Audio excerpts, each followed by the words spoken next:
तो बच्चों अब हम लोग स्टार्ट करने वाले हैं अपना अगला, दैट इज ओम्स लॉ तो हमने कर लिया था कंप्लीट। तो अब हम आगे बढ़ते हैं, अपना ओम्स लॉ का ग्राफ बनाएंगे हम लोग। तो ओम्स लॉ में हमने बच्चों इक्वेशन पढ़ी V equals I R, V equals I R, यानी एक रिलेशन पढ़ी वोल्टेज और करंट के बीच में, जहाँ पे एक प्रोपोर्शनलिटी कांस्टेंट आया रेजिस्टेंस। ठीक है, अब हम क्लास इसका एक ग्राफ बनाएंगे, ग्राफ फॉर ओम्स लॉ। अब देखो क्लास, हम लोगों को एक बात तो मालूम है, दैट इज यहाँ पर जो आई होगा वो डायरेक्टली प्रोपोर्शनल है वी के, यानी V equals I R. V equals अपना कितना है बच्चों, आई आर। तो क्लास अब इसके लिए हम लोगों को एक क्या बनाना है, दैट इज ग्राफ वी और आई के बीच में। तो चलो बच्चों फटाफट इसको बनाते हैं। तो क्लास यहाँ पे ध्यान से देखो, मैंने एक एक्सेस वी को दे दी, एक एक्सेस आई को दे दी। इस वाली एक्सेस को क्लास हमने बोल दिया वी, और इस वाली एक्सेस को बोल दिया हमने आई। अब क्लास क्योंकि यहाँ पर आई और वी डायरेक्टली प्रोपोर्शनल है, यानी वोल्टेज को डबल तो करंट भी डबल, वोल्टेज को 3 टाइम्स करोगे तो करंट भी 3 टाइम्स, यानी ये ग्राफ होने वाला है straight line passing from the origin, straight line passing through the origin. तो यहाँ पर ये ग्राफ हमारा होगा that is straight line passing through the origin. तो बच्चों देखो यहाँ पर ये हमने ग्राफ बना लिया, straight line passing through the origin, ये आ गया। ठीक है, अब ये तो ठीक है क्लास, स्ट्रेट लाइन हो गया पासिंग थ्रू द ऑरिजिन, इससे पता लग गया आई डायरेक्टली प्रोपोर्शनल है वी के, यानी Ohm's law V equals I R. अब क्लास में यहाँ पर तुम्हें एक इंपॉर्टेंट बात बताने वाला हूँ, ये तुमने पहले शायद नहीं पढ़ी हो, ठीक है ना, तो इसको ध्यान से देखना है। क्लास मान लो मुझे ये एंगल थीटा दे रखा है और मुझे इस लाइन का स्लोप फाइंड करना है। हमें एक लाइन का क्या फाइंड करना है, स्लोप। अब क्लास जब कभी भी हम किसी एक लाइन का स्लोप फाइंड करते हैं, यानी बेसिकली हम टेन थीटा, मैथ्स में पढ़ा था ट्रिग्नोमेट्रिक फंक्शन, उसमें tan theta, sine theta, cos theta, ये सब तो पढ़ रखा है। तो जब कभी भी हम टेन थीटा की वैल्यू फाइंड करते हैं, यानी हम फाइंड कर रहे हैं लाइन का स्लोप, लाइन का स्लोप मैथमेटिक्स का एक टर्म है। ठीक है, तो जब हम स्लोप फाइंड करेंगे तो बेसिकली हम टेन थीटा फाइंड करेंगे। अब टेन थीटा होता है perpendicular upon base, perpendicular upon base maths में पढ़ रखा है। तो यहाँ अगर मैं इसको एक ट्राइंगल की शक्ल दे दूँ, देखो इसको इस तरह से, ठीक है, एक ट्राइंगल बना लूँ, तो ये बेस होगा, ये हाइट परपेंडिकुलर होगा, दिस इज बेस परपेंडिकुलर। तो परपेंडिकुलर कौन से एक्सिस को मिल रहा है, वी को मिल रहा है, और बेस कौन से एक्सिस को मिल रहा है, आई को मिल रहा है। तो मैं यहाँ पे लिख सकता हूँ perpendicular will be voltage and base will be our current. तो V अपॉन आई अब क्या होगा, अब यहाँ से ओम्स लॉ से देखो V अपॉन आई की वैल्यू किसके बराबर आएगी, R के बराबर आएगी। तो मैं यहाँ पर लिख सकता हूँ it is equal to R। तो यानी क्लास एक बहुत ही काम की बात पता लग गई, ध्यान से समझते रहना क्लास, बोर्ड के एग्जाम में बिल्कुल सवाल आ सकता है यहाँ से कि अगर मैं वी आई ग्राफ की खींची गई लाइन का स्लोप फाइंड करूंगा, क्या बच्चों फाइंड करेंगे हम स्लोप, तो वो स्लोप बराबर होगा हमारे रेजिस्टेंस के, किसके बराबर आएगा, रेजिस्टेंस के बराबर आएगा, यानी slope is directly proportional to resistance. वो नोट करो यहाँ पर, slope is directly proportional to R. ठीक है, अब क्लास अगर हम एक ग्राफ फिर दोबारा बनाते हैं, एक वी आई ग्राफ। अब इसमें क्लास बात नोट करना, हम लोगों ने क्या करा, यहां पर इसको आई कर दिया और इस वाले को हमने वी कर दिया। ठीक है, तो बहुत ध्यान से देखो, मैंने कोऑर्डिनेट को चेंज कर दिया, आई को इधर ले आया, वी को इधर ले आया, यानी हमने कोऑर्डिनेट एक्सेस चेंज कर दिए। अभी ग्राफ का नेचर तो चेंज नहीं होगा, ग्राफ का नेचर अभी भी वही स्ट्रेट लाइन ही होगा, लेकिन क्लास अगर मैं यहां पर इस बार यहां थीटा फाइंड करता हूं, यानी स्लोप फाइंड करता हूं, क्या फाइंड करता हूं, स्लोप। तो बच्चों मैं लिखूंगा स्लोप फिर से टेन थीटा, टेन थीटा होता है perpendicular upon base, perpendicular upon base. अब की बार परपेंडिकुलर आई होगा और बेस वी होगा, तो हम यहाँ पे लिख लेंगे आई डिवाइडेड बाई बी। अब क्लास यहां नोटिस करो, अगर मैं आई को वी से डिवाइड कर रहा हूं, ये देखो, तो ये रेसिप्रोकल करूंगा तो आर बी आएगा, वन अपॉन आर आएगा। तो बच्चों ये आएगा वन बाई आर, बच्चों कितना आएगा, वन बाई आर। तो क्लास नोट कर रहे हो, हल्के से कोऑर्डिनेट ऊपर नीचे घुमा दिया, पूरा मामला ही चेंज हो गया। पहले स्लोप डायरेक्टली प्रोपोर्शनल था रेजिस्टेंस के, अब स्लोप डायरेक्टली ना होके कैसा आ रहा है हमारा, इनवर्सली प्रोपोर्शनल आ रहा है।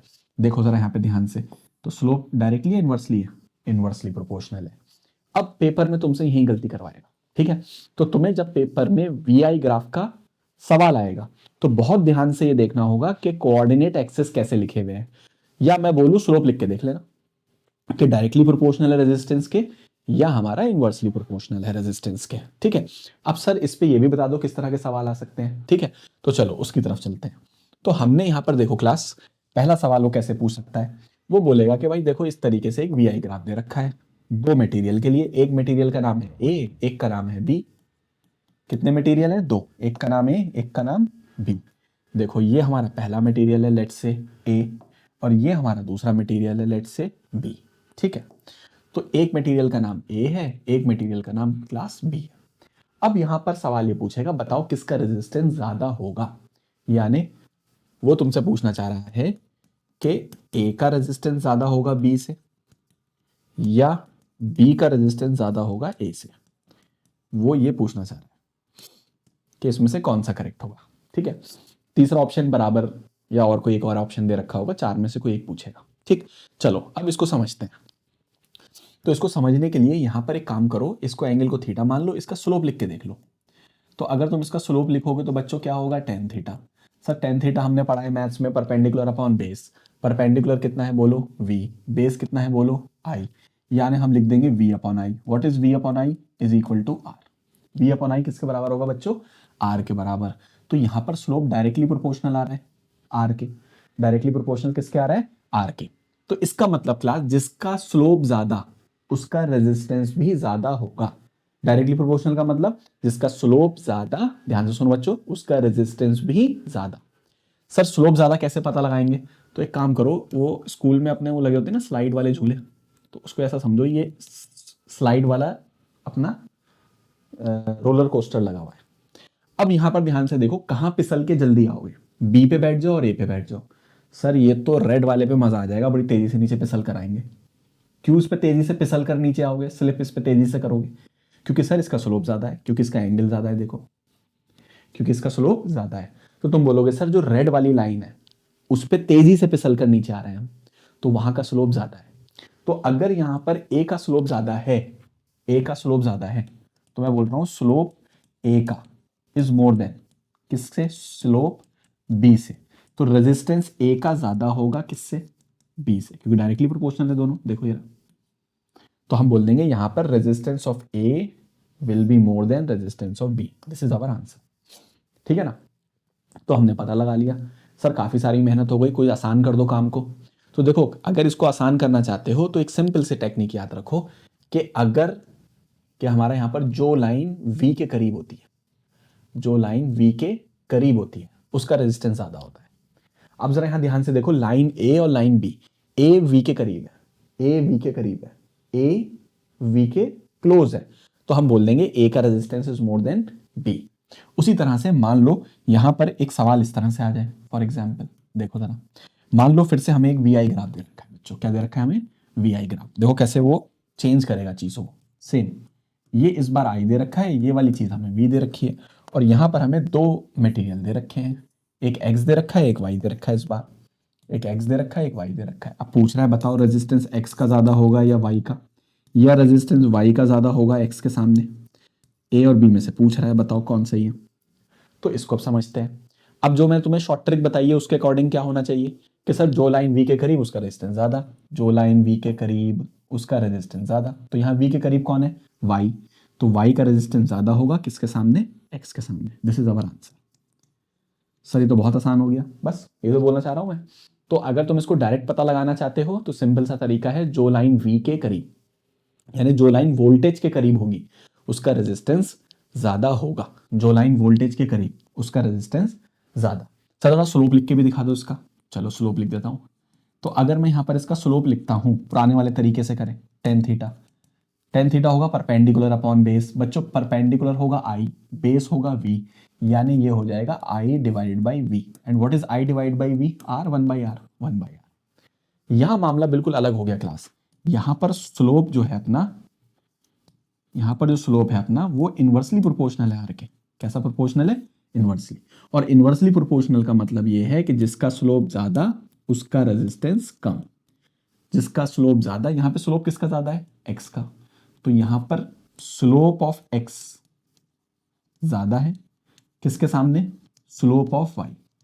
तो यहां पे उल्टा हो जाएगा, यहां पे रेजिस्टेंस ऑफ एक्स कम हो जाएगा किसके सामने, रेजिस्टेंस ऑफ वाई, यानी वाई का रेजिस्टेंस ज्यादा होगा। देखो ठीक है, तो जो रीजनिंग है उसके अकॉर्डिंग भी आंसर वही आ रहा है।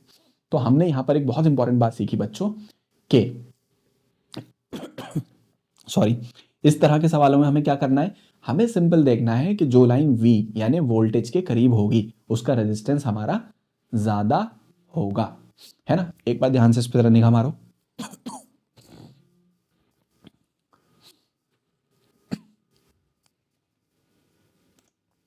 ठीक है, तो क्लास यहां पर हमारे पास जो लाइन V के करीब उसका रेजिस्टेंस ज्यादा। चलो क्लास एक तो था भाई, किधर गया, एक सेकंड रुको बच्चों, ये रहा क्लास। ठीक है चलो, अब क्लास जरा सा स्क्रीन को स्टॉप करके फटाफट सवाल पढ़ो क्या बोल रहा है। देखो क्लास, यहां पर हम लोगों को एक सवाल दे रखा है जिसमें बोल रहा है क्लास, एक सेकेंड, हाँ, हम लोगों को सवाल क्या दे रखा है, देखो क्लास, हम लोगों को बोल रहा है the value of the current दे रखी है, द वैल्यू ऑफ क्या दे रखी है यहाँ पर, देखो current, the value of current, चलो ये दे रखी है द वैल्यू ऑफ करंट, और क्या दे रखी है हमें, वोल्टेज दे रखा है, एक ग्राफ प्लॉट करने को बोल रहा है वी और आई के बीच में, और रेजिस्टेंस फाइंड करने को बोल रहा है। ठीक है, अब क्लास हमने क्या करना है, एक वी आई ग्राफ बनाना है, तो पहले से मालूम है V I graph is going to be a straight line, तो V I graph is going to be a straight line, तो चलो ऐसा करते हैं, ये हमारा v हो गया, यहाँ हमारा कौन हो गया, i हो गया। ठीक है, अच्छा ग्राफ अपना कैसा होने वाला है, स्ट्रेट लाइन होने वाला है। ठीक है, तो एक काम करो, यहाँ पर ऐसे एक स्ट्रेट लाइन बना लेंगे। ठीक, अब हमने करना क्या है, इसकी मार्किंग कर देते हैं। देखो पहला वोल्टेज कितना है, 1.6, तो ये हो गया 1.6, तो ये वाली लाइन हो गई हमारी 1.6, और उसके नीचे करंट कितना है, 0.5। ठीक है, फिर हमारे पास अगला कितना है, 3.4, तो यहाँ एक 3.4 की लाइन बना लो, और उसके नीचे करंट दिखा दो, ये कितना है हमारा, दैट इज 1। ऐसी अगली बना लो 6.7 की लाइन, 6.7, और नीचे उसे करंट दिखा दो, कितना है, 2 एम्पियर का, फिर 10.2 का दिखा दो अगला। ठीक है, और फिर इस तरह से बना लो उसका। ठीक है, तो अपनी ग्राफ हो गया स्ट्रेट लाइन। ठीक है, तो इस तरह से हम इसकी मार्किंग कर लेंगे। अब देखो क्लास, ये वाला अपना करंट कितना है पहला, दैट इज 0.5।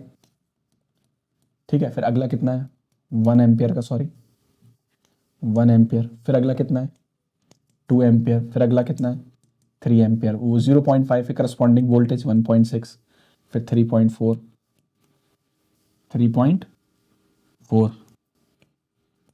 3.4 के बाद 6.7, 6.7 के बाद 10.2। ठीक है, तो इस तरह से मार्किंग कर लेंगे, बस स्ट्रेट लाइन दिखानी है, क्योंकि ओम्स लॉ है, ग्राफ स्ट्रेट लाइन नहीं आना है ना, बाकी स्केलिंग करके भी बना सकते हैं। अब मेन चीज क्या है, यहाँ पर रेजिस्टर पूछा है हमसे, रेजिस्टेंस। अब रेजिस्टेंस के लिए हमें पता है इस लाइन का क्या निकालना है, हमें स्लोप निकालना है, वो तो मैंने तुम्हें बता ही दिया, स्लोप किसके बराबर, टेन थीटा, टेन थीटा किसके बराबर, V upon I, V upon I, sir V upon I किसके बराबर, आर, बस सर यही तो करना है हमें। अब लाइन का स्लोप भी निकालना तुम्हें मालूम है, टेन थीटा करना है बच्चों, है ना। तो अब एक काम करो, इसमें कोई भी दो पॉइंट सिलेक्ट कर लो, कोई भी दो point, let's say this is A and this is B, और इसको थोड़ा सा ऐसा ट्राइंगल सा बना लो। देखो ये रहा, ये और ये एंगल बोल दो थीटा, तो क्लास ये अपना बेस हो गया और ये अपना परपेंडिकुलर हो गया। देखो ये अपना बेस और ये अपना परपेंडिकुलर, ये परपेंडिकुलर है, ये बेस है। अब जब मैं इसका स्लोप लिखूंगा इस ट्राइंगल का, देखो इस ट्राइंगल में मैं स्लोप लिख रहा हूँ, यानी tan theta, perpendicular upon base, तो slope will be what, tan theta. अब टेन थीटा क्या होगा, देखो ये परपेंडिकुलर, ध्यान से देखो, ये दूरी, ये दूरी, ये परपेंडिकुलर, समझ रहे हो मेरी बात को। तो ये दूरी कितनी होगी, इसमें से ये माइनस कर देंगे तो मुझे ये वाली दूरी मिल जाएगी। ठीक है, तो हम 6.7 में से माइनस कर देंगे 3.4 डिवाइडेड बाय बेस के लिए मुझे ये वाली दूरी चाहिए, यानी ये दोनों पॉइंट्स, देखो ध्यान से, तो 2 में से 1 माइनस कर देंगे, तो क्लास ये 6.7, ये कितना हो गया, 3.3 अपॉन 1, तो ये आ गया 3.3 ओम, ये हमारा रेजिस्टेंस आ गया। ठीक है, तो यहां पर एक तो वो तुमसे ग्राफ ड्रॉ करके ये करवाना चाह रहा है आइडेंटिफाई कि I is directly proportional to V. ठीक है, ओम्स लॉ। दूसरा वो तुमसे रेजिस्टेंस फाइंड करवाना चाह रहा है by the help of slope of a line, है ना, वी आई ग्राफ का slope is equal to what, resistance. ठीक है क्लास, ये वाला हो गया। अब आगे चलते हैं इसमें, देखो अब हमसे नेक्स्ट क्या बोल रहा है, देखो स्लोप हो गया अपना, बढ़ गया क्लास। अब ओम्स लॉ के बाद हम अपने नेक्स्ट टॉपिक की तरफ चलते हैं, दैट इज अवर रेजिस्टेंस। और हमने बात करनी है ये किन किन बातों पे डिपेंड करता है, इंपॉर्टेंट टॉपिक है। इसको ऐसे समझते हैं क्लास, हम लोगों को मालूम है ओम्स लॉ में एक प्रोपोर्शनैलिटी कांस्टेंट आया था, दैट इज अवर रेजिस्टेंस। अब इस रेजिस्टेंस के बारे में बात करते हैं। एक बात मैंने बहुत इंपॉर्टेंट तुम्हें एक न्यूमेरिकल में बता दी कि रेजिस्टेंस ना तो वोल्टेज पे डिपेंड करता है ना करंट पे डिपेंड करता है, ये तो मटेरियल की प्रॉपर्टी है। ये तो मटेरियल टू मटेरियल वेरी भी करता है और डिपेंड भी करता है, मटेरियल टू मटेरियल। ठीक, अब हम समझते हैं कि रेजिस्टेंस होता क्या है क्लास। अगर मैं बहुत सिंपल लैंग्वेज में बोलूं तो मैं तो रेजिस्टेंस को ऐसे बोलता हूं, रेजिस्टेंस एक मुश्किल है, एक परेशानी है, एक हिंड्रेंस है, एक अपोज है। परेशानी है, मुश्किल है, हिंड्रेंस है, अपोज है। किसको? चार्ज के फ्लो को। कौन ऑफर करता है? मटेरियल, यानी मटेरियल का स्ट्रक्चर, इंटरनल स्ट्रक्चर, यानी मटेरियल से जब भी चार्ज फ्लो होता है, किसी कंडक्टर से जब भी चार्ज फ्लो होता है, तो वो मटेरियल उस फ्लो का अपोज करता है, वो मटेरियल उस फ्लो को अपोज करता है, उसको मुश्किल क्रिएट करता है अपने अंदर से फ्लो होने में, और इसी चीज को मैं बोलता हूं अपना रेजिस्टेंस, है ना। तो अब क्यों मुश्किल होती है, क्या परेशानी होती है, वो समझते हैं। अब देखो क्लास, यहां पे एक वायर को जूम कर दिया, बड़ा करके देखा सर, ठीक है, बड़ा करके देखा, सेल से कनेक्ट करा, ये सेल का पॉजिटिव है, ये सेल का नेगेटिव है। जी सर, बात समझ में आ रही है। इसके अंदर फ्री इलेक्ट्रॉन्स है, बहुत बढ़िया। अब ये फ्री इलेक्ट्रॉन्स जो है, ये प्लस इनको खींच रहा है, तो ये फ्री इलेक्ट्रॉन्स मोशन कर रहे हैं। तो हमने बोला वायर में कौन सेटअप हो गया? करंट हो गया। सर बात समझ में आती है बिल्कुल। उसके बाद हमने क्या करा क्लास, इस वाले सेक्शन पे देखा, ये वाले सेक्शन को, ठीक है। अब क्लास ये जो इलेक्ट्रॉन है ये चल रहे हैं क्लास, सीधी लाइन में नहीं चल रहे। जब ये चल रहे होते हैं तो इस मटेरियल के अंदर आयंस होते हैं। जैसे मान लो आयरन, लोहे का तार है, तो लोहे में Fe2 पॉजिटिव होगा, Fe3 पॉजिटिव होगा। तो ये जो हैवी आयंस है, आयंस, इन आयन से ये इलेक्ट्रॉन कोलिजन करते हैं, टक्कर मारते हैं। तो जो हमें लग रहा है ना बिल्कुल सीधी लाइन में चल रहे हैं, ऐसे नहीं चल रहे होते। ये इलेक्ट्रॉन बेचारा ऐसे पागलों की तरह चल रहा होता है, टक्करें मार रहा होता है, उठता है, चलता है, टक्कर, उठना, चलना, ऐसे करके इस तरह से चल रहा होता है, कोलिजन हो रहा होता है। इलेक्ट्रॉन कभी Fe2+ से इधर वाले से, कभी उधर वाले से, सब टक्कर मारता हुआ जा रहा है, ठीक है। लेकिन हल्के हल्के ड्रिफ्ट कर रहा है, चल रहा है हल्के हल्के इधर की तरफ, ठीक है। तो ये जो कोलिजन है, ये एक मुश्किल क्रिएट कर रहे हैं चार्ज के फ्लो को, और इसी मुश्किल को बोलते हैं हम रेजिस्टेंस। मैं फिर एक लाइन में सिंपल कर देता हूं, ये एक मुश्किल है to the flow of charge. Material offer करता है जब उससे कोई चार्ज फ्लो होने की कोशिश करता है, ठीक है। तो इस मुश्किल का नाम हमने क्या नाम रखा क्लास? इस मुश्किल को हमने नाम दे दिया क्लास, इस मुश्किल का नाम क्या है हमारा? रेजिस्टेंस, ठीक है। तो क्लास क्योंकि मुश्किल है, टक्करें हो रही हैं, कोलिजन्स हो रहे हैं, तो इस रेजिस्टेंस को, जैसे मैंने पहले भी बताया, इस तरह के सिंबल से हम रिप्रेजेंट करते हैं, ठीक है। तो ये हम सिंबल यूज करने वाले हैं फॉर रेजिस्टेंस, ठीक। तो इसको एक लाइन में लिख देंगे, it is the oppose to the flow of charge by a material, it is the oppose to the flow of charge by a material. खत्म बात, रेजिस्टेंस मुश्किल है, ठीक है। बिल्कुल इसकी ऐसी हालत है जैसे कहीं बाजार लगा हुआ है, ठीक है ना। अब इधर अपने अमरोहा में मंगल बाजार लगता है ना, ट्यूसडे को। अब उसमें समझो कि स्कूटी है, उसके ब्रेक फेल हो गए, एक्सेलरेटर फुल है और वो भाग रहा है उसमें, तो वो बेचारे स्कूटी का क्या हाल होगा? कभी इधर टक्कर, कभी उधर टक्कर, कभी इधर कभी उधर, आगे भी चल रही है स्कूटी लेकिन टक्करें मारती भी जा रही है। तो बस ऐसी ही हालत होती है इलेक्ट्रॉन की मटेरियल के अंदर, बेचारा चल भी रहा होता है, टक्करें भी मार रहा होता है ना। तो जिस मुश्किल में है, दैट मुश्किल इज कॉल्ड रेजिस्टेंस। चलो क्लास, बहुत बात हो गई, अब आगे चलते हैं इसमें। रेजिस्टेंस को हमने डिफाइन कर दिया, लाइन लिखी हुई है, यहां से उतार लेना। अब जो रेजिस्टेंस की हमारी एसआई यूनिट होती है, that is, it is the SI unit of resistance, it is मतलब ओम। रेजिस्टेंस की हमारी एसआई यूनिट क्या होती है? ओम होती है, ठीक है क्लास, OHM। तो रेजिस्टेंस की एसआई यूनिट अपनी क्या बनेगी? ओम, ठीक है। अब क्लास यहां पर बात करेंगे हम कि रेजिस्टेंस किन किन बातों पे डिपेंड करता है ना। तो क्लास पहली बात, रेजिस्टेंस किन किन बातों पे डिपेंड करता है, बहुत इंपॉर्टेंट बात पहली, कि वो लेंथ ऑफ कंडक्टर पे करता है या वायर पे करता है, पहली बात। और लेंथ के वो डायरेक्टली प्रोपोर्शनल होता है। अब लेंथ के डायरेक्टली प्रोपोर्शनल क्यों है? बहुत सिंपल है, अगर वायर की लेंथ ज्यादा होगी तो उसमें ज्यादा कोलिजन होंगे, ज्यादा टक्करें मारेगा, ज्यादा टक्करें मारेगा तो ज्यादा रेजिस्टेंस होगा, सिंपल। दूसरी बात, जो हमारा रेजिस्टेंस होता है वो इनवर्सली प्रोपोर्शनल होता है एरिया के, इनवर्सली प्रोपोर्शनल होता है एरिया के। अब इनवर्सली प्रोपोर्शनल एरिया से क्या मतलब है? अगर वायर का एरिया ज्यादा होगा, मान लो एक पतला वायर है और एक चौड़ा वायर है, रोड चौड़ा है, तो वहां पर टक्करें कम होंगी, है ना। और रोड अगर पतला है, अगर एरिया कम है, तो वहां टक्कर ज्यादा होंगी। तो यानी एरिया अगर ज्यादा होगा तो रेजिस्टेंस कम मिलेगा, और एरिया कम होगा तो रेजिस्टेंस ज्यादा होगा। तो ये डायरेक्टली प्रोपोर्शनल है, इनवर्सली? इनवर्सली प्रोपोर्शनल है, ठीक है। तो क्लास दो चीजें तो ये हो गई। तो रेजिस्टेंस एक तो लेंथ ऑफ द कंडक्टर पे डिपेंड करता है, डायरेक्टली प्रोपोर्शनल, और एरिया पे करता है inversely proportional, area of cross section. अगर मैं तुम्हें वायर बना के दिखाऊं, तो ये कुछ इस तरीके की बात हो रही है। ये हमारे पास एक वायर आ गया, ठीक, और ये हमारे पास जो है वायर की लेंथ हो गई ये L, और ये हमारे पास एरिया ऑफ क्रॉस सेक्शन हो गया विच इज कैपिटल। तो रेजिस्टेंस डायरेक्टली प्रोपोर्शनल होता है इस लेंथ के और इनवर्सली प्रोपोर्शनल होता है इस एरिया के। ये दो बातें हो गई हमारे पास, ठीक है। तो क्लास ये हो गया हमारे पास।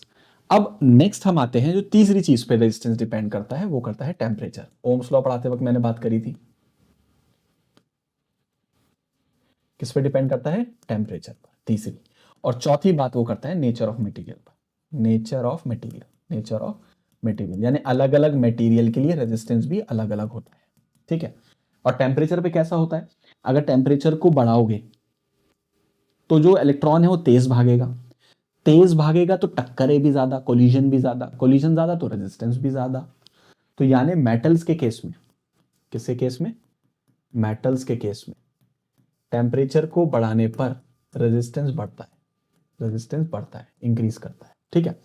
अब क्लास यहां पर बड़ी इंपॉर्टेंट बात है कि अगर मैं इन दोनों इक्वेशंस को कंबाइन कर दूं, ठीक है, तो यहां पर हमारे पास एक इक्वेशन बनेगी R proportional L divided by A। अगर मैं यहां से प्रोपोर्शनैलिटी हटा दूं तो एक कांस्टेंट आएगा रो, ऐसा आ गया क्लास, ये दैट इज कॉल्ड रेजिस्टिविटी। नई बात आ गई क्लास, रेजिस्टिविटी। अभी तो रेजिस्टेंस से ही नहीं निपटे थे, एक नया प्रोपोर्शनैलिटी आ गया परेशान करने को, दैट इज रेजिस्टिविटी, रो, ठीक क्लास। तो क्लास एक नई इक्वेशन आ गई जिसपे हमारे पास न्यूमेरिकल आते हैं बोर्ड के पेपर में, इंपॉर्टेंट काम की इक्वेशन है, याद रखनी है, ठीक है।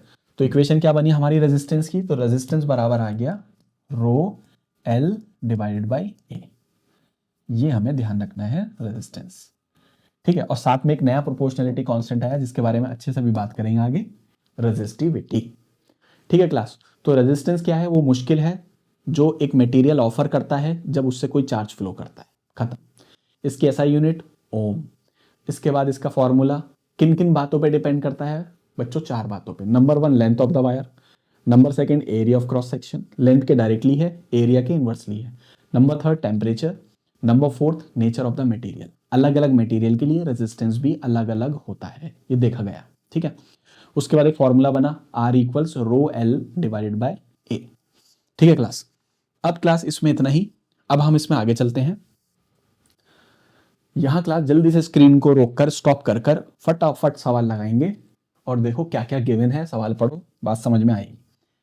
जो भी फॉर्मूला कराया ना उसी पे मिलेगा, एनसीईआरटी का सवाल है, ये सारे सवाल लगाने हैं सर क्लास, 95% सवाल अपने एनसीईआरटी के हैं, ठीक है।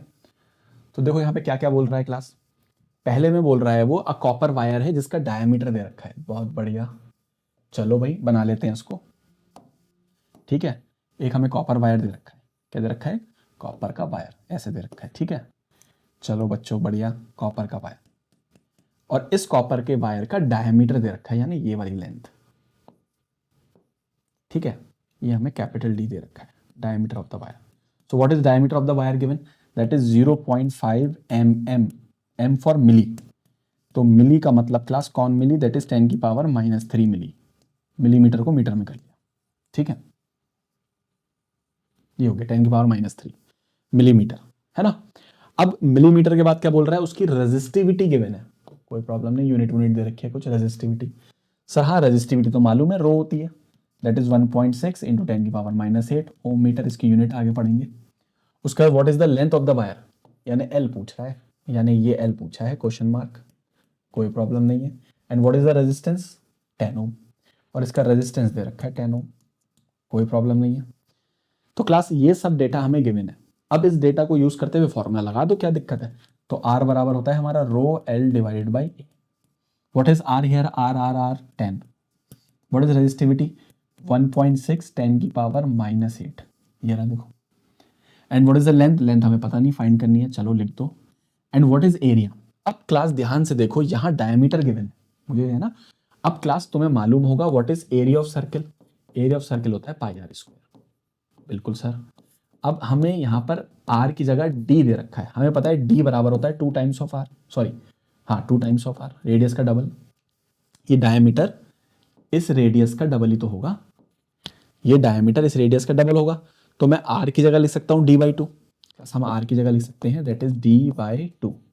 तो यहाँ पे जैसे ही मैं d/2 लिखूंगा का होल स्क्वायर, तो बताओ कितना आएगा, that is pi D square upon 4, pi D square upon 4, pi D square upon 4। तो मैं लिख दूंगा पाई बाई 4 डी स्क्वायर।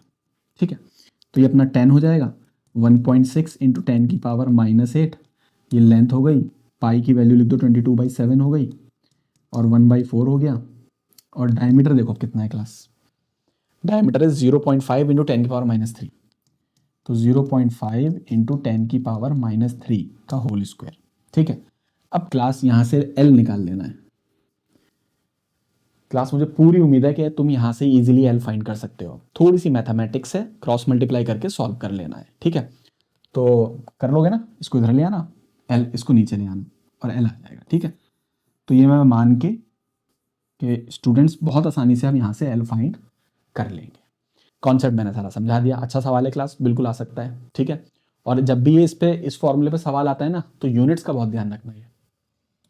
इसकी यूनिट्स जो है ना, इसका लेंथ है ना या डायमीटर, ये आमतौर पर इन जनरल मिलीमीटर में होती है। ठीक है, तो कभी तुम ऐसे लिख कर आ जाओ। ठीक, अब चलो आगे चलते हैं। नेक्स्ट देखते हैं क्लास। नेक्स्ट क्लास हम बात करेंगे रेजिस्टिविटी के बारे में।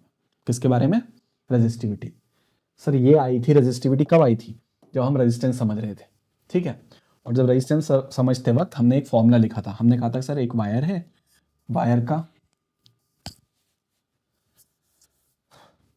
हमारे पास एक वायर है, वायर की लेंथ कितनी दे रखी है बच्चों?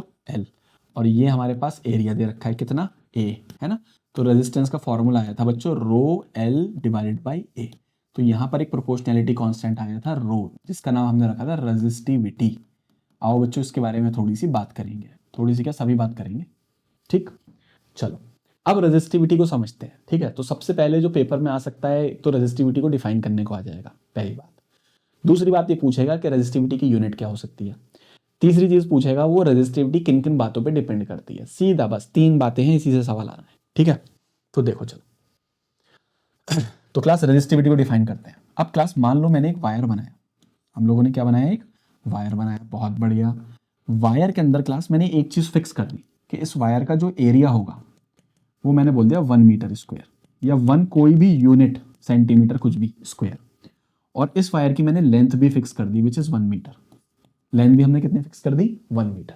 एक स्टैंडर्ड बनाया वायर जिसका लेंथ भी 1 मीटर होगा, तो एरिया भी 1 मीटर स्क्वायर, यानी एरिया 1 यूनिट स्क्वायर, तो लेंथ भी 1 यूनिट। बहुत बढ़िया सर।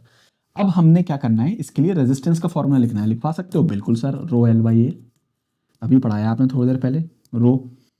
अब रो तो ऐसी रहेगा, लेंथ कितनी है? 1, एरिया भी कितना है? 1। सर बहुत बढ़िया, रेजिस्टेंस बराबर रेजिस्टिविटी का आ गया। तो अब ये चीज आने के बाद मैं अब रेजिस्टिविटी को डिफाइन करने की पोजीशन में आ चुका हूं। अब मैं रेजिस्टिविटी को देखो कैसे डिफाइन करूंगा कि सर रेजिस्टिविटी तो रेजिस्टेंस के बराबर ही है। Resistivity is equal to resistance, resistivity is equal to resistance offered by a material जिसकी लेंथ इज 1 मीटर एंड जिसका एरिया इज 1 मीटर स्क्वायर। यानी एक ऐसा वायर जिसकी लेंथ 1 मीटर हो, जिसका एरिया 1 मीटर स्क्वायर हो, तो उसका जो रेजिस्टेंस होगा वही उसकी रेजिस्टिविटी होगी, वही उसकी रेजिस्टिविटी होगी। तो देखो लिखा हुआ भी है, it is defined as the resistance offered by a cube से लिखा है, बाय अ मटेरियल जिसकी साइड भी 1 मीटर। क्लास में क्यूब से हेल्प से डिफाइन किया है, वो भी बता रहा हूं मैं, नेक्स्ट में उसी पर आ रहा था। हमने कैसे लिखा है? It is defined as resistance offered by a wire जिसकी लेंथ 1 मीटर, जिसका एरिया 1 मीटर। ठीक है ना, so that resistance is equal to resistivity.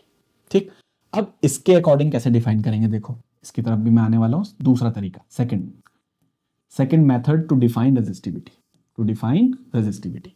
अब इसमें हमने क्या करना है, इसमें हम लोगों को एक काम करते हैं, एक क्यूब बना लेते हैं। क्या बना लेते हैं? एक बच्चों क्यूब बना लेते हैं। ठीक है, देखो अब हमने क्या करा, एक क्यूब बनाया, क्यूब की सारी साइड बराबर होंगी, तो ये अगर 1 मीटर है तो ये भी 1 मीटर होगा, तो ये भी कितना होगा अपना? 1 मीटर होगा। बहुत बढ़िया।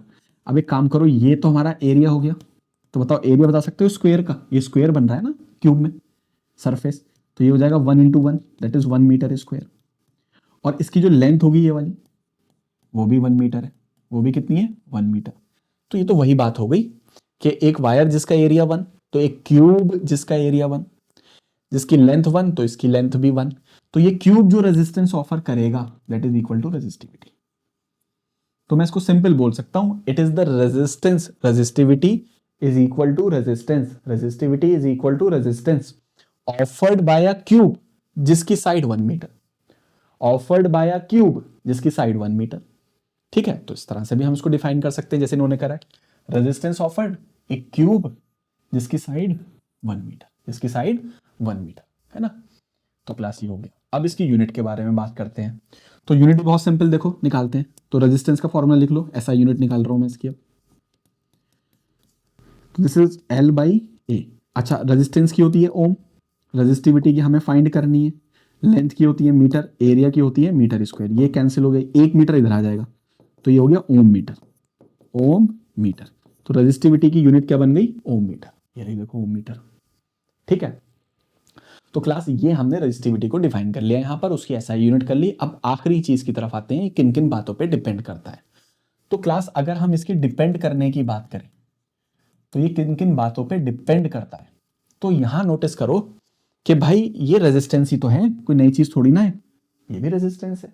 अब रेजिस्टेंस 4 बातों पे करता है, तो ये 4 पे ना करके 2 पे करेगा। क्यों? क्योंकि रेजिस्टेंस पहला डिपेंड करता है लेंथ, लेकिन यहां लेंथ तो फिक्स हो गई 1 मीटर, यहाँ एरिया भी फिक्स्ड हो गया 1 मीटर स्क्वायर, वो तो चेंज नहीं हो रहा, एरिया भी 1 मीटर है, लेंथ भी 1 मीटर है। तो यहां पर ये सिर्फ 2 बातों पे डिपेंड करेगा, नंबर 1 टेम्परेचर पे करेगा, किस पे करेगा, टेम्परेचर पे करेगा। और नंबर 2 ये करेगा, किस पे करेगा बच्चों, टेम्परेचर, और नंबर 2 करेगा ये नेचर ऑफ द मटेरियल पे, नेचर ऑफ द मटेरियल पे, नेचर ऑफ मटेरियल पे। ठीक है, तो यहां पर ये 4 बातों पे डिपेंड ना करके कितनी बातों पे डिपेंड करेगा, 2 बातों पे करेगा। तो रेजिस्टेंस ध्यान से सुन लो, 4 बातों पे करता है, तो रेजिस्टिविटी 2 पे करती है। किन 2 पे नहीं करती है, नंबर 1 लेंथ पे नहीं करती है, नंबर 2 एरिया, क्योंकि लेंथ और एरिया फिक्स्ड है ना। तो यहां से एक बहुत इंपॉर्टेंट बात पता लगती है जो एमसीक्यू में आ सकती है बच्चों, वो मैं तुम्हें यहां बता देता हूं। क्लास मेरे जो मैं लेक्चर तुम्हें डिलीवर कर रहा हूं ना, हर लाइन में इंपॉर्टेंट सवाल छुपा हुआ है, बहुत ध्यान से सुनना है। बोर्ड के पेपर में जाने से पहले इसको कम से कम 2 से 3 बार सुन लेना, अच्छे से नोट्स बना लेना। ठीक, क्या पूछ सकता है देखो, वो ये पूछ लेगा, ये बात ध्यान रखना, रेजिस्टेंस तो लेंथ पे भी कर रहा है, एरिया पे भी कर रहा है, तो इसका मतलब रेजिस्टेंस शेप एंड साइज पे करता है, कंडक्टर के शेप एंड साइज पे डिपेंड करता है। लेकिन रेजिस्टिविटी, रेजिस्टिविटी लेंथ पे भी नहीं करती, एरिया पे भी डिपेंड नहीं करती, तो ये शेप और साइज पे डिपेंड नहीं करती। तो रेजिस्टेंस शेप और साइज पे डिपेंड करता है, रेजिस्टिविटी शेप और साइज पे डिपेंड नहीं करती है। ठीक, चलो ये हो गया क्लास।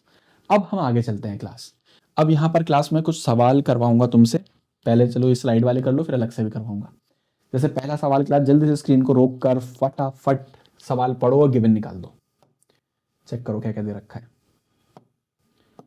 ठीक है ना, देखो क्या बोल रहा है क्लास यहां पर, the resistance of a metal wire length 1 metre. चलो क्लास फटाफट एल मिल गया मुझे, सो लेंथ इज 1 मीटर।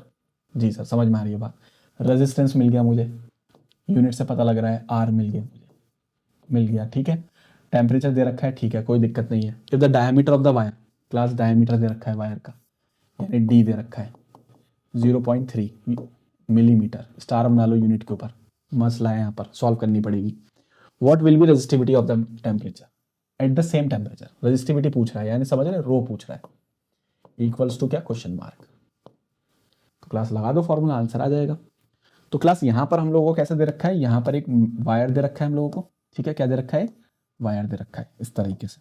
ठीक, उसके बाद क्लास यहां पर डायमीटर दे रखा है डी, विच इज 0.3 मिली, मिली मिली मिली का मतलब 10⁻³ मीटर। अगर मुझे यहाँ पर एरिया फाइंड करना हो तो अभी लिखा था पिछले वाली स्लाइड पे, π/4 d square, area of circle π/4 d square. Sir अपने तो हम तो बचपन से पढ़ता रहे हैं πr स्क्वायर, अरे भाई वो रेडियस होता है, π/4 d, d फॉर डायमीटर का स्क्वायर, पहले लिख के दिखाया है पिछली स्लाइड में। ठीक है, तो ये हो गया। तो चलो अपने रेजिस्टेंस का फॉर्मूला लगा देते हैं बच्चों, रो L डिवाइड बाई ए। अब यहां पर ध्यान से देखो, रेजिस्टेंस अपना कितना गिवन है, 26 ओम गिवन है, तो 26 लिख दो। रेजिस्टिविटी निकालनी है, चलो ठीक है निकाल लेंगे। लेंथ कितनी दे रखी है भाई, कहीं दे रखी है 1 मीटर दे रखी है, चलो कोई दिक्कत नहीं। एरिया की वैल्यू लिख दो π/4 d स्क्वायर, π/4 d स्क्वायर। तो ये हो जाएगा बच्चों 26, बढ़िया, इसको पूरे को इधर ले आओ मल्टीप्लाई में, इंटू π/4 इंटू डी स्क्वायर बराबर रो के लिए सॉल्व कर लो। 26 इंटू पाई 22/7 इंटू 1/4 और डायमीटर कितना है भाई 0.3 इंटू 10⁻³ का होल स्क्वायर। क्लास में बिल्कुल मान के चल रहा हूं कि तुम ये बेसिक सी मैथ्स करके इसका फाइनल आंसर अचीव कर लोगे। एनसीईआरटी का सवाल है, ठीक है। तो यहां पर हमने क्या करा बच्चों, सिंपल अपना फॉर्मूला लगाया, रो L/A, आर गिवन था, एल गिवन था, ए एरिया निकाल लिया डायमीटर से, π/4 d square, area of the circle, area of the circle, ठीक। वैल्यू पुट करी, थोड़ा सा 2 स्टेप आगे बढ़ के तुम इसको सॉल्व कर लेना है, ठीक है। अब क्लास ये हो गया हमारे पास। चलो अब अगले सवाल की तरफ चलते हैं, देखो क्या बोल रहा है वो। अगला सवाल क्या है क्लास, अगली स्लाइड आ गई है, सीरीज एंड पैरेलल कॉम्बिनेशन। बहुत बढ़िया, इंटरेस्टिंग है, अच्छे से पढ़ेंगे। लेकिन उससे पहले मैं कुछ सवाल के बारे में और बात करूंगा यहाँ पे, मौसर स्पेशल, ठीक है। चलो मौसर स्पेशल किसके बारे में बात करेंगे, रेजिस्टेंस। अब देखो क्लास, पहला सवाल, मान लो एक वायर दे रखा है हम लोगों को, ठीक है, ऐसे दे रखा है, ठीक। हमने क्या करा क्लास, ये वायर दे रखा है इस तरीके से, हमने इस वायर को खींचा और खींच कर इसकी लेंथ को इंक्रीज कर लिया। कर सकते हैं ऐसा, ठीक है। एक वायर था, खींचा और खींच के उसकी लेंथ को इंक्रीज कर लिया। फॉर एग्जाम्पल उसने बोला था कि भाई इसकी पहले लेंथ L थी, बाद में इसकी लेंथ हमने कर ली 2 टाइम्स ऑफ L, दुगनी कर ली। कितनी कर ली, 2 टाइम्स ऑफ L कर ली, ठीक है। पहले L थी, 2 टाइम्स ऑफ L। पहले इसका रेजिस्टेंस था लेट से 10 ओम, कितना था 10 ओम। अब बताओ इसका न्यू रेजिस्टेंस क्या होगा, R2 पूछ रहा है, ठीक है। अब वो पूछ रहा है इसका जो नया रेजिस्टेंस, अभी लेंथ को चेंज कर रहे हो तो रेजिस्टेंस तो चेंज होगा ना, लेंथ के डायरेक्टली प्रोपोर्शनल है। लेंथ को ज्यादा करोगे तो रेजिस्टेंस भी ज्यादा ही होगा, ठीक है। तो रेजिस्टेंस ज्यादा हो जाएगा, तो बताओ कितना हो जाएगा, ये पूछ रहा है। सवाल समझ में आ गया। पहले 10 ओम था, लेंथ L थी, बाद में 2L कर दी लेंथ, रेजिस्टेंस पूछा है खींच के, ठीक है। तो कुछ बच्चे बोल सकते हैं सर देखो ये बहुत ही आसान है, इसको ऐसे करते हैं, देखो यहां पर कि सर R प्रोपोर्शनल है लेंथ के, ठीक। सर लेंथ को हमने कर दिया डबल, तो रेजिस्टेंस भी डबल हो जाएगा, है ना। तो डायरेक्ट बोल देंगे कि सर जो रेजिस्टेंस बाद में होगा वो पहले का डबल हो जाएगा। पहले कितना था 10 ओम, तो बाद में डबल होने का मतलब वो हो जाएगा 20 ओम। तो सर ये आंसर आ गया। क्लास यहां पर ये जो अप्रोच है वो गलत है। गलत क्यों है समझो, यहां पर रेजिस्टेंस 20 ओम नहीं होगा, रेजिस्टेंस और ज्यादा होगा। ऐसा क्यों हो रहा है, क्योंकि तुम एक बात देखो, जब मैं वायर को पकड़ के खींच रहा हूं, ठीक है, तो उसका एरिया भी तो कम हो रहा है ना। जब मैं खींच रहा हूं पतला होता जाएगा ना वायर, ठीक है, तो उसका एरिया भी चेंज हो रहा है, यानी एरिया इंक्रीज हो रहा है डिक्रीज हो रहा है। तो तुम बोलोगे सर एरिया तो डिक्रीज हो रहा है, और अगर एरिया डिक्रीज हो रहा है इनवर्सली प्रोपोर्शनल, तो रेजिस्टेंस और इंक्रीज हो जाएगा। तो यानी यहां पर सिर्फ लेंथ से काम नहीं चलने वाला है, यहां पर एरिया का चेंज को भी ध्यान में रखना पड़ेगा। क्या वो सवाल बता रहा हूं कि अगर प्रैक्टिस करके नहीं गए तो नहीं होगा, वहां पर गलत हो जाएगा। तो जनरली बहुत सारे बच्चे 20 ओम लगा कर आएंगे इसका, कि लेंथ डबल हो गई तो रेजिस्टेंस भी डबल हो गया, पहले 10 था तो अब 20 हो गया, डबल हो गया, 10 का 2 गुना 20। नहीं, अब हम इस तरह के सवाल को कैसे करेंगे ये समझना है क्लास। देखो एक बात समझो, अगर मैं इस वायर को खींच के बड़ा कर दूं तो एक बात तो तुम सब मानोगे कि सर इसका वॉल्यूम दोनों तरफ सेम रहेगा। वॉल्यूम क्या रहेगा, सेम। अब मैं तुमसे एक बात पूछता हूं समझने के लिए, क्लास एक बार समझ लेना, बाद में सिंप्लीफाई कर दूंगा चीज को। मान लो मेरे पास एक वायर है, वायर का एरिया दे रखा है A, लेंथ दे रखी है L, वायर सिलेंड्रिकल है, तो इसका वॉल्यूम तो सब बता सकते हैं, एरिया इंटू लेंथ। क्यों, वॉल्यूम ऑफ सिलेंडर क्या होता है, πr² इंटू H, ये तो होता है। और πr² क्या है, एरिया है इंटू लेंथ। तो यानी मैं इसका वॉल्यूम लिख सकता हूं एरिया इंटू लेंथ। यानी एक सिलेंड्रिकल ट्यूब, सिलेंडर का जो वॉल्यूम होता है वो एरिया इंटू लेंथ भी लिखा जा सकता है। जी सर, बात समझ में आ गई, बहुत बढ़िया। तो अगर मैं यहां पहले वॉल्यूम लिखूं, पहले वॉल्यूम, तुम बोलोगे सर एरिया इंटू, चलो पहले वॉल्यूम क्या लिखो, एक काम करो और आसान करता हूं, तुम फॉर्मूला लिख लो, R इक्वल्स क्या, रो L बाय A, समझते रहे ना, और लेंथ से मल्टीप्लाई करो, लेंथ से डिवाइड करो, मैंने अपनी स्पीड हल्की कर ली है क्लास, सारी बात समझ में है। अब क्लास यहाँ देखो, what is area into length, L से मल्टीप्लाई एल से divide, so what is area into length, it is volume, और L into L, L square हो जाएगा। जी सर, यहाँ तक मेरी बात समझ में आ गई। जब इसको ऐसा किया, जब इसको ऐसा किया तो रेजिस्टिविटी चेंज नहीं हो रही, वॉल्यूम चेंज नहीं हो रहा। रेजिस्टिविटी क्यों नहीं चेंज हो रही? रेजिस्टिविटी तो लेंथ पे डिपेंड ही नहीं करती, एरिया पे डिपेंड ही नहीं करती, ठीक। तो ये दो चीजें तो चेंज नहीं हो रही। तो सर ये तो बहुत साफ साफ बात समझ में आ रही है, आर प्रोपोर्शनल एल स्क्वायर आ गया, आर प्रोपोर्शनल एल की पावर 2 आ गया। अब अगर ऐसा आ गया तो मैं इसका रेशियो लिख सकता हूं। मैं रेशियो क्या लिख सकता हूं? R2/R1 बराबर होगा एल का होल स्क्वायर। यहां नोट करो डायरेक्टली प्रोपोर्शनल, डायरेक्टली का मतलब 2 के सामने 2 लिख दो और 1 के सामने 1 लिख दो, दैट इज L2/L1, L2/L1। तो यहां पर ये बताओ सेकंड लेंथ कितनी होगी? ये L2, बाद में लेंथ कितनी होगी? 2L हो गई, तो ये 2L हो गई सर, लिख दिया। पहले लेंथ कितनी थी? L, तो सर हमने L लिख दिया। का होल स्क्वायर चल रहा है, देख रहे हो, L से L कैंसिल, 2 का स्क्वायर 4 हो गया, ठीक है। तो यहां से R2/R1 आ गया 4, तो R2 आ गया 4 टाइम्स ऑफ R1। पहले R1 कितना था? 10 ओम, तो ये आ गया 4 टाइम्स ऑफ 10 ओम, यानी आ गया 40 ओम। तो क्लास जो फाइनल रेजिस्टेंस 20 ओम सोच रहे थे तुम, वो 20 नहीं आएगा, कितना आएगा? 40 आएगा। कितना आएगा? 40 आएगा। जरा फटाफट इस पे एक निगाह मारो। तो बच्चों कितना आएगा? 40 ओम, ठीक है ना। तो इस चीज को ध्यान में करके चलना है हमें, ठीक है ना। तो जो हम सोच रहे थे 20 वो हो गया 40, जो हम सोच रहे थे 2 गुना होगा 2 टाइम्स, वो हो गया 4 गुना, क्योंकि लेंथ के साथ एरिया भी चेंज हुआ है। लेंथ ज्यादा हुई है तो एरिया कम हुआ है, ठीक है। अच्छा, तो सर इसको समराइज कैसे लिखें? तो क्लास जब भी इस तरह का सवाल आए, जैसे फॉर एग्जाम्पल मान लो मेरे पास एक वायर है, ठीक है, हम लोग क्या गिवन है? एक वायर गिवन है, ठीक है। हमने क्या करा क्लास, इस वायर को खींच कर इसकी लेंथ को कर लिया 2 टाइम्स। इसकी लेंथ पहले कितनी थी? L, ठीक है, और बाद में कितनी कर ली हमने? 2L।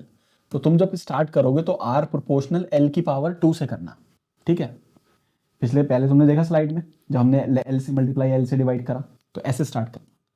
तुम लिखना R2/R1 L2/L1 का होल स्क्वायर, तो ये 2L, ये भी L का होल स्क्वायर, L से L गया, 2 का स्क्वायर क्या आ गया? 4, यानी 2 का स्क्वायर। तुमने एक बात नोटिस करी कि जब लेंथ को 2 टाइम्स करा तो ये 2 का स्क्वायर 4 बना। अगर सोचो मैं इस लेंथ को 3 टाइम्स कर लूं, तो तुम सोच सकते हो यहाँ पे क्या आएगा? सर 3 का स्क्वायर आएगा, क्योंकि 3 हो जाएगा। अगर मैं इसको 4 टाइम्स कर लूं लेंथ को, तो कितना आएगा? सर 4 का स्क्वायर आएगा। अगर मैं लेंथ को 5 टाइम्स कर लूं तो सर 5 का स्क्वायर आएगा। अगर मैं लेंथ को n टाइम्स कर लूं तो n का स्क्वायर आएगा। तो ट्रेंड फॉलो कर रहे हो? क्यों ट्रेंड फॉलो करवा रहा हूं तुमसे? एमसीक्यू में आएगा, एमसीक्यू में आएगा। तो हम तुम्हें क्या करना है, अगर लेंथ 2 टाइम्स हो रही है तो 2 का स्क्वायर, खींच कर लेंथ 3 टाइम्स तो 3 का, 4 का, 5 का, मतलब यहां पर जो रेजिस्टेंस हो जाएगा 4 टाइम्स, यहां पर हो जाएगा 9 टाइम्स, 4 का स्क्वायर 16 टाइम्स, 5 का square 25 times, and this is our n square, ठीक है। तो ये इस तरह से फॉलो करता है, यानी रेजिस्टेंस फॉलो करता है बाद वाला, न्यू वाला, n स्क्वायर टाइम्स ओल्ड वाला। एंड एंड कौन है? लेंथ को कितने टाइम्स करा, चेंज ऑफ लेंथ, है ना।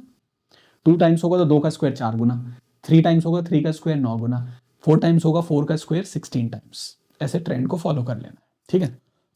तो क्लास एक चीज ये हो गई, तो इसको ध्यान रखना अच्छे से, ठीक है। अब हम अपने नेक्स्ट टॉपिक की तरफ आते हैं, that is combination of resistance, combination of resistance. तो क्लास जरा इसको रीड करो कॉम्बिनेशन के बारे में। तो हमने 2 तरह के कॉम्बिनेशन पढ़ने हैं बच्चों। कितने तरह के पढ़ने हैं? 2। पहला तुम्हारे सामने है, कौन सा कॉम्बिनेशन है? Series combination. कौन सा कॉम्बिनेशन है? सीरीज कॉम्बिनेशन, ठीक। चलो क्लास, अब अगर हम सीरीज कॉम्बिनेशन की बात करें, किसकी बात करें? Series combination. तो यहां पर देखो क्लास, पहली बात क्या ध्यान रखना है हमें, फॉर एग्जाम्पल अब इसमें पूछेगा क्या क्या। पहली चीज, सीरीज कॉम्बिनेशन से काफी सारे सवाल आ सकते हैं, ठीक है। पहली बात, इसका डेरिवेशन इंपॉर्टेंट है, ठीक है, वो बोल देगा 3 रजिस्टर्स को सीरीज में जोड़ा है, तो जो कॉम्बिनेशन इसके बराबर का जो रेजिस्टेंस होगा वो कैसे फाइंड करोगे, वो तो तुम्हें पता है, which is R1 plus R2 plus R3। अभी डेराइव करेंगे, डेरिवेशन आएगा। दूसरी चीज ये पूछेगा कि सीरीज कॉम्बिनेशन में वोल्टेज और करंट में कौन सेम रहता है, करंट सेम रहता है, ठीक है, ये भी हम लिखेंगे। फिर उसके बाद इसमें वोल्टेज क्या होता है, डिवाइड होता है, वोल्टेज किस तरीके से डिवाइड होता है, और फिर इस पे सर्किट के सवाल बनते हैं। तो अच्छी चीज है। और इसमें हाँ, कि कब इससे मैक्सिमम मिनिमम, काफी सारी चीजें, चलो सब बताता हूँ एक एक करके। चलो ठीक है, एक एक करके करेंगे क्लास, इंपॉर्टेंट टॉपिक है, बहुत अटेंटिव रहना है, ठीक है। तो देखो क्लास, पहले हम इसका डेरिवेशन करते हैं, ठीक है, एक एक करके। अब देखो, मान लो क्लास हमारे पास ये 3 रजिस्टर है। कितने रजिस्टर है बच्चों, 3 रजिस्टर है, एक R1, R2 एंड R3, ठीक, बहुत बढ़िया। हमने इन तीनों रजिस्टर्स को एक सेल से जोड़ा, चलो ये 3 रजिस्टर है हमारे पास, ठीक, और हमने इसको जोड़ दिया एक सेल से। ये पॉजिटिव, ये नेगेटिव, ये कितना वोल्ट हो गया V, ये रजिस्टर R1 हो गया, ये रजिस्टर R2 हो गया, ये वाला रजिस्टर R3 हो गया, ठीक। यहां पॉजिटिव से करंट चलेगा हमारा, ठीक है, तो पता ही है तुम्हें क्लास, प्लस से करंट बाहर आएगा इस तरीके से, ठीक है, ये करंट जा रहा है हमारे पास, ठीक, और ये वापस नेगेटिव में आ जाएगा, करंट कितना आई। क्लास सबसे पहली इंपॉर्टेंट बात जो हमें नोट करनी है कि तीनों रेजिस्टर्स में करंट सेम रहेगा, सबसे इंपॉर्टेंट बात। तो पहला सवाल यहां पर ये बनता है कि सीरीज कॉम्बिनेशन में वोल्टेज और करंट में कौन सी चीज सेम रहती है तीनों रेजिस्टर पर, तो आंसर होगा तीनों रेजिस्टर पर करंट सेम रहेगा, तीनों रेजिस्टर्स पर करंट सेम रहेगा, इंपॉर्टेंट बात, पहली बात। दूसरी, अब क्लास ये तीनों रेजिस्टर के बदले में एक अकेला रेजिस्टर आया, उसने अपना नाम बता दिया RS, एक अकेला रेजिस्टर आया, उसने अपना नाम बताया RS, उसने कहा कि मुझे तुम सेम सेल से लगा दो, मुझे तुम सेम सेल से लगा दो, सेम सेल, मुझे तुम सेम सेल से लगा दो, मैं सेम करंट निकालूंगा, मैं कितना करंट ड्रॉ करूंगा, सेम करंट। इसका मतलब यह है कि इन तीनों ने मिलकर इससे कितना करंट निकाला, I, इस अकेले ने भी सेम सेल से कितना करंट निकाला, I, यानी ये अकेला वो काम कर गया जो वो तीनों मिलके कर रहे थे, तो इसलिए ये अकेला कहलाता है, बाकी तीनों का टोटल, इक्विवेलेंट या कॉम्बिनेशन, कुछ भी नाम ले लो। तो ये इसका टोटल रेजिस्टेंस है RS। सर बहुत बढ़िया, समझ में आ गई यहां तक बात, और तीनों में करंट भी क्या है, सेम। अब इसका डेरिवेशन में हमें प्रूफ करना है, क्या प्रूफ करना है कि ये जो RS की वैल्यू होती है, ये होती है R1 plus R2 plus R3, ये हमें टू प्रूफ करना है, इसको हमें क्या करना है, टू प्रूफ, ठीक है। चलो प्रूफ कर देते हैं, कौन सी बड़ी बात है। अब क्लास यहां पे देखो, करंट तो सेम है, तो ये जो वोल्टेज V है, ये वोल्टेज V 3 पार्ट में डिवाइड होगा, इस पहले वाले को मिला V1, इसको मिलेगा V2, इसको पोटेंशियल मिलेगा V3। तो यहां पर एक सवाल ये आता है कि यहां कौन डिवाइड हो रहा है सीरीज कॉम्बिनेशन में, तो तुम बोलोगे सर यहां वोल्टेज डिवाइड हो रहा है, करंट हर रेजिस्टर पे सेम रहेगा, बहुत बढ़िया, वोल्टेज डिवाइड हो रहा है। तो मैं यहां पर एक बात बोल सकता हूं क्लास, कि यहां पे जो वोल्टेज होगा वो 3 पार्ट में डिवाइड हुआ है, V1 plus V2 plus V3। जी सर, बिल्कुल ठीक है, इक्वेशन नंबर 1। अब इस डेरिवेशन, इसको प्रूव करने के लिए नेक्स्ट हमें करना पड़ेगा, we have to apply Ohm's law. हमें यहां पर क्या अप्लाई करना है, ओम्स लॉ। कहां पे करना है, पहले R1 पे लगाएंगे। अब R1 पे जब हम ओम्स लॉ लगाएंगे, तो क्लास यहां ध्यान से देखो, हम R1 पे क्या लगाने जा रहे हैं, ओम्स लॉ। चलो अब क्लास R1 पे ओम्स लॉ लगाना है हमें, ठीक। अब क्लास R1 पे ओम्स लॉ लगा दो, यहां पर V इक्वल्स IR, तो क्लास क्या लिखवाओगे यहां पर, V इक्वल्स IR, तो यहां लिखेंगे हम Ohm's law at R1 which is V equals IR, तो V1 I1, I तो सेम है, IR1, ठीक है, इक्वेशन नंबर 1। ऐसे ही ओम्स लॉ लगा दो एट R2, किस पे, R2, V इक्वल्स IR। अब देखो यहाँ V2 R2, V2 R2, equation number 2।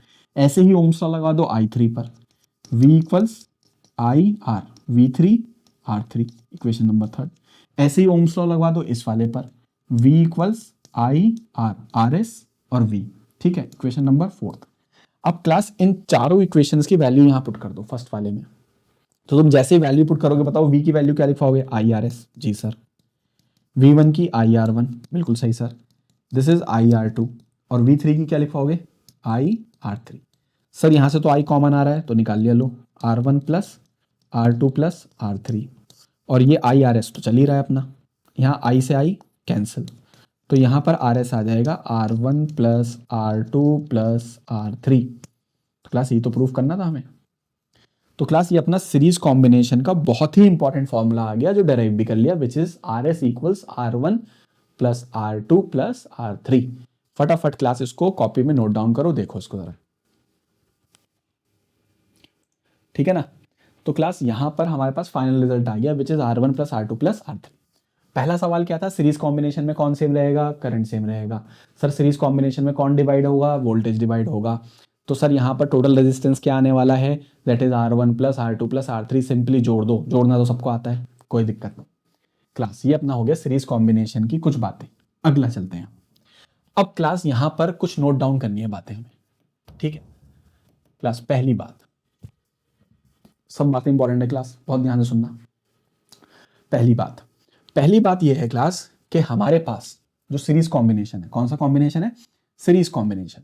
तो क्लास सीरीज कॉम्बिनेशन पहले लगाते हैं हम Ohm's law, V equals I R. अब क्लास यहां पर हम लोगों को एक बात मालूम है कि सीरीज कॉम्बिनेशन में कौन सेम रहेगा बच्चों, करंट सेम रहेगा। तो यानी यहां पर V डायरेक्टली प्रोपोर्शनल होगा आर के। इसका क्या मतलब है, इसका मतलब ये है, मान लो मेरे पास दो रेजिस्टर्स हैं, ठीक है। एक मेरे पास दे रखा है 2 ओम और एक दे रखा है मेरे पास 6 ओम, और यहां पर कुछ वोल्टेज दे रखे हैं मुझे, है ना। कितना दे रखा है, V। हमने इसको V वोल्ट से लगाया, कितने वोल्ट से लगाया, V, सेल जोड़ दिया V वोल्ट का, ठीक।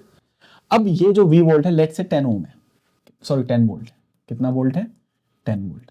अब ये जो 10 वोल्ट है ये कितने पार्ट्स में डिवाइड होगा, दो पार्ट में डिवाइड होगा सर, एक V1 होगा और एक V2 होगा, बिल्कुल सही बात है। अब यहां पर क्लास जिसका रेजिस्टेंस कम होगा उसको वोल्टेज भी कम मिलेगा। तो 2 ओम कम है तो इसको वोल्टेज भी कम मिलेगा। 6 ओम जिसका रेजिस्टेंस ज्यादा उसको वोल्टेज भी ज्यादा मिलेगा। तो क्लास ये जो 6 ओम है ये रेजिस्टेंस ज्यादा तो इसको वोल्टेज भी ज्यादा मिलेगा, है ना। ये वही हो गया जो तगड़ा वो अपना ज्यादा हिस्सा लेके निकल गया, है ना। तो जिसका रेजिस्टेंस कम उसे वोल्टेज भी कम मिलेगा, जिसका रेजिस्टेंस ज्यादा उसको वोल्टेज भी ज्यादा मिलेगा, ठीक है। तो ये एक बात हमें यहाँ पे ध्यान रखनी है, पहली बात। दूसरी बात हमें क्या ध्यान रखनी है कि अगर मैं इसका टोटल वैल्यू निकालूं, यहां इस वाले का टोटल वैल्यू निकालें इसका, तो इसका टोटल आएगा that is R1 plus R2, R1 plus R2 यानी 2 प्लस 6। व्हाट इज 2 प्लस 6, 8 ओम, 8 ओम। तो क्लास यहां पर अब बहुत काम की बात है, ध्यान से सुनना। यहां पर अगर तुम ध्यान से देखो, इन 2 में और 6 में कौन ज्यादा है, सर 6 ज्यादा है। तो जो फाइनल आंसर आएगा वो सबसे बड़े से भी बड़ा होगा, वो इंडिविजुअल जो सबसे बड़ा है उससे भी बड़ा होगा। 2 6, 2 6 में बड़ा कौन, 6, तो ये 6 से भी बड़ा आएगा फाइनल आंसर। तो जो इंडिविजुअल रजिस्टर होगा उससे भी बड़ा आएगा। जैसे फॉर एग्जांपल इसको ऐसा समझ लो, एक 2 ओम है, एक 4 ओम है, एक 8 ओम है, 2 4 8। बताओ इसका टोटल कितना आएगा आर एस। बोलो सर बहुत इंसान, 2 प्लस 4 प्लस 8, 8 और 10 और 2 14, 14। इसका टोटल 14 आएगा, कोई दिक्कत नहीं। इसमें सबसे बड़ा कौन है, सर 8 ओम है। क्या जो फाइनल आंसर आ रहा है वो सबसे बड़े से भी बड़ा आ रहा है, बिल्कुल सबसे बड़े से भी बड़ा आ रहा है। इससे ये बात समझ में आती है कि जब सीरीज में जोड़ते हैं तो रेजिस्टेंस हमें मैक्सिमम मिलता है। रेजिस्टेंस हमें क्या मिलता है, मैक्सिमम। बहुत काम की बात है, बहुत काम की बात है, ध्यान रखना कि अगर वो तुम्हें 8-10 रजिस्टर दे दे या 4-5 रजिस्टर दे दे, 2 ओम 4 ओम 8 12 13 ओम इस तरह से दे दे, और बोले इनको कैसे जोड़ें, इनको कैसे जोड़ें कि रेजिस्टेंस मैक्सिमम आ जाए, इनको कैसे कनेक्ट करें कि रेजिस्टेंस मैक्सिमम आ जाए, तो बोल देना सर सीरीज में कनेक्ट कर दो। जब हम सीरीज में सबको जोड़ देंगे तो रेजिस्टेंस मिनिमम आता है मैक्सिमम आता है, आंसर है रेजिस्टेंस हमारा मैक्सिमम आता है। रेजिस्टेंस क्या आता है बच्चों, हमारा मैक्सिमम आता है। सर ठीक है, ये बात भी समझ में आ गई। तो 2 पॉइंट समझ में आ गए हमें। फिर अब हम आगे चलते हैं, नोट। तो क्लास अगला जो नोट है वो इससे ही कनेक्ट करता हुआ है, देखो, बल्कि एक इससे पहले ही देखो, मान लो मेरे पास 2 रजिस्टर हैं और दोनों को मैंने सीरीज में जोड़ा, तो बताओ इसका टोटल कितना आएगा, सर बहुत इजी, 2R आएगा सीरीज में लगे हुए। मेरे पास 3 रजिस्टर है, तीनों को मैंने सीरीज में जोड़ा, इक्वल है लेकिन R R R इक्वल है, तो 3R आएगा, बहुत बढ़िया। सर 4 है, बताओ कितना आएगा, सब R है लेकिन, तो सर बहुत सिंपल है, 4R आएगा। भाई जोड़ते जाओ। मैंने बोला सीरीज में लगे हुए हैं आइडेंटिकल, लेकिन कितने लगे हुए हैं, n नंबर। अब ध्यान से समझना, कितने नंबर लगे हुए हैं, n।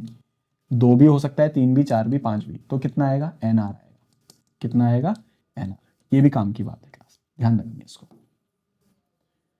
तो अगर आइडेंटिकल 2 लगे हुए हो तो 2R हो जाता है टोटल, किसमें, सीरीज में।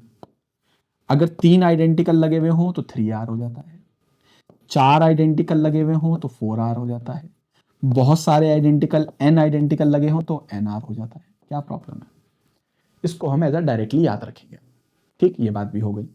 और आगे चलते हैं, और अगली स्लाइड में हम लोगों को क्लास समझना है वो ये कि बताओ सीरीज में क्या चीज सेम थी। सर करंट सेम था, तो कौन डिवाइड हो रहा था बच्चों, तो वोल्टेज डिवाइड हो रहा था। अब अगर हमें इन वोल्टेज को डिवाइड करने का रूल आ जाए तो, क्लास ये बहुत ही अच्छी टेक्निक बता रहा हूं।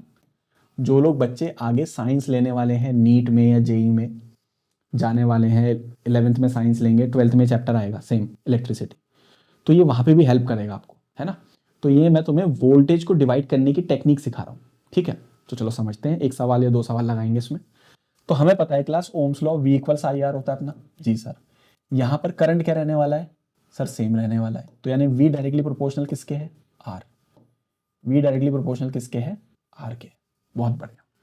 तो मैं यहाँ रेशो लिख सकता हूँ क्लास, V1 रेशो, ध्यान से देखना, V2 रेशो V3 किसके बराबर लिख सकता हूँ, R1 ratio R2 ratio R3, ऐसे लिख सकता हूँ रेशो में, डायरेक्टली प्रोपोर्शनल है, मैथ्स है क्लास, सिंपल सी। अब मैं तुम्हें ये इक्वेशन यूज करना सिखाऊंगा क्लास, बहुत ही बढ़िया, ध्यान से देखना है, ठीक।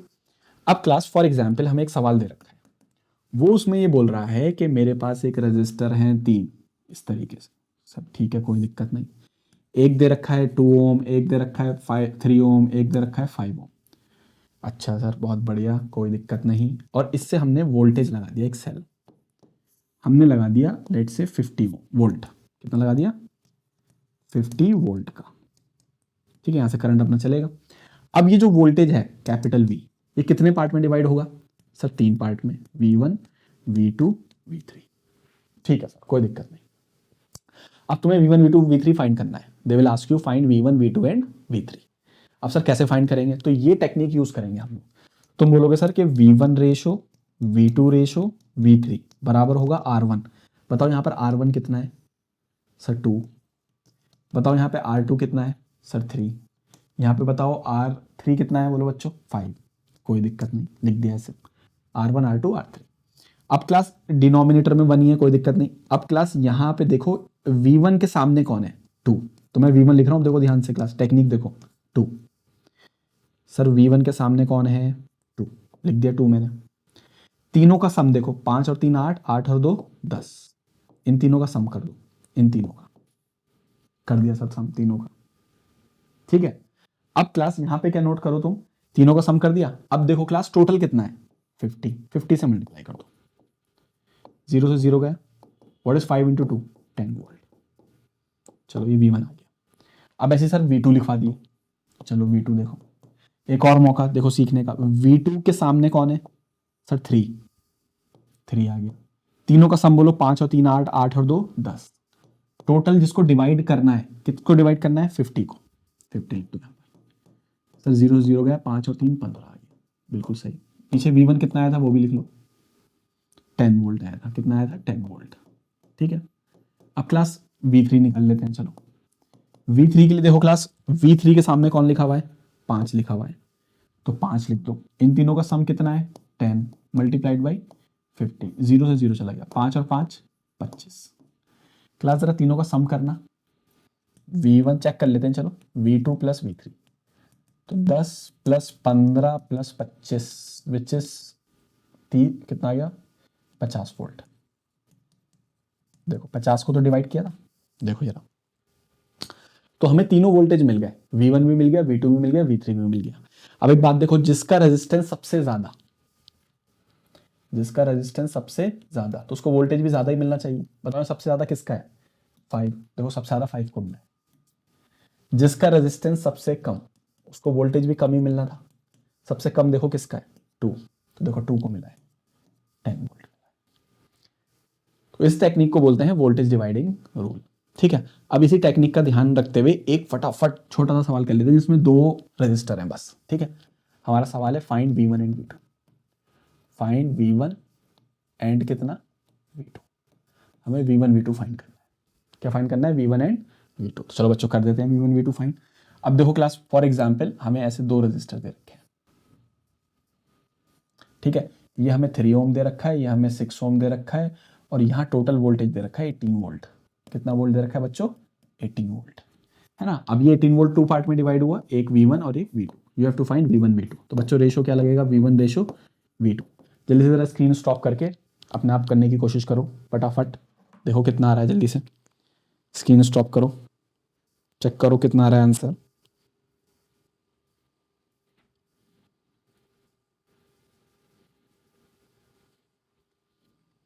ठीक है, तो तुम क्लास यहाँ पे नोट करोगे कि हमारे पास कितना आ रहा है, V1 रेशो V1 कितना आ रहा है, R1 रेशो R2। ठीक है, तो हम लोग लिखेंगे V1 ratio V2। What is R1 sir 3, what is R2 sir 6। अब बताओ V1 के सामने कौन है, 3, तो 3 लिख दिया सर। इन दोनों का सम 6 और 3 9, और टोटल कितना है 18। कितने टाइम्स गया 2, 6 वोल्ट आ गया सर, बहुत बढ़िया।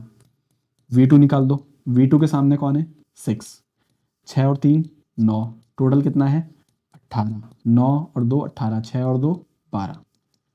क्या ज़रा चेक भी करवा दो, व्हाट इज 12 प्लस 6 18 वोल्ट, और हम 18 को तो डिवाइड करने चले थे, आ गया आंसर हमारे। ठीक है ना, कोई प्रॉब्लम नहीं। तो क्लास इस तरीके से हम वोल्टेज डिवाइडिंग रूल की हेल्प से V1 V2 V3 या कितने भी V हो सब हम फाइंड कर सकते हैं। ठीक है, तो क्लास ये हो गया हमारे पास, ठीक है ना। तो अब हम अपने नेक्स्ट स्लाइड की तरफ चलते हैं। देखो क्लास, नेक्स्ट स्लाइड हमारी कौन सी है, हमें अब पैरेलल कॉम्बिनेशन के बारे में बात करनी है। किसके बारे में बात करनी है बच्चों, पैरेलल कॉम्बिनेशन। चलो इसके बारे में बात करेंगे अभी।